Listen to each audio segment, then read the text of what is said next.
Indian agronomist, agriculture scientist और भारत में हरित क्रांति के जनक मानने वाले महान वैज्ञानिक डॉक्टर एम.एस. स्वामीनाथन का गुरुवार को 98 साल की उम्र में निधन हो गया। 7 अगस्त 1925 को तमिलनाडु के कुंभकोणम में जन्मे स्वामीनाथन पौधों के जेनेटिक वैज्ञानिक थे। उन्होंने साल 1966 में मैक्सिको के बीजों को पंजाब की घरेलू किस्मों के साथ मिश्रित करके उच्च उत्पादकता वाले गेहूं के हाइब्रिड सीड्स विकसित किए थे। हरित क्रांति कार्यक्रम के तहत ज्यादा उपज देने वाले गेहूं और चावल के बीज गरीब किसानों के खेत में लगाए गए थे।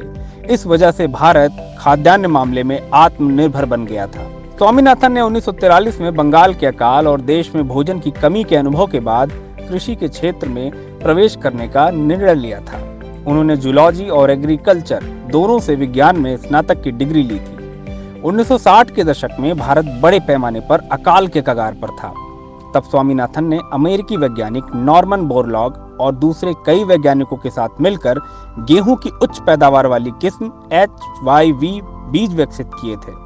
स्वामीनाथन ने भारतीय कृषि अनुसंधान परिषद में 1972 से 1979 तक और अंतर्राष्ट्रीय चावल अनुसंधान संस्थान में 1982 से 1988 तक डायरेक्टर जनरल के रूप में काम किया। आपको बता दें कि स्वामीनाथन को साल 1967 में पद्मश्री, 1972 में पद्म भूषण और 1989 में पद्म विभूषण से सम्मानित किया जा चुका था।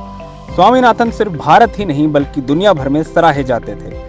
उनके देहांत पर पीएम नरेंद्र मोदी ने दुख व्यक्त किया। उन्होंने कहा कि हमारे देश के इतिहास में एक बहुत ही महत्वपूर्ण समय में कृषि में उनके अभूतपूर्व काम ने लाखों लोगों के जीवन को बदल दिया और हमारे देश के लिए खाद्य सुरक्षा सुनिश्चित की।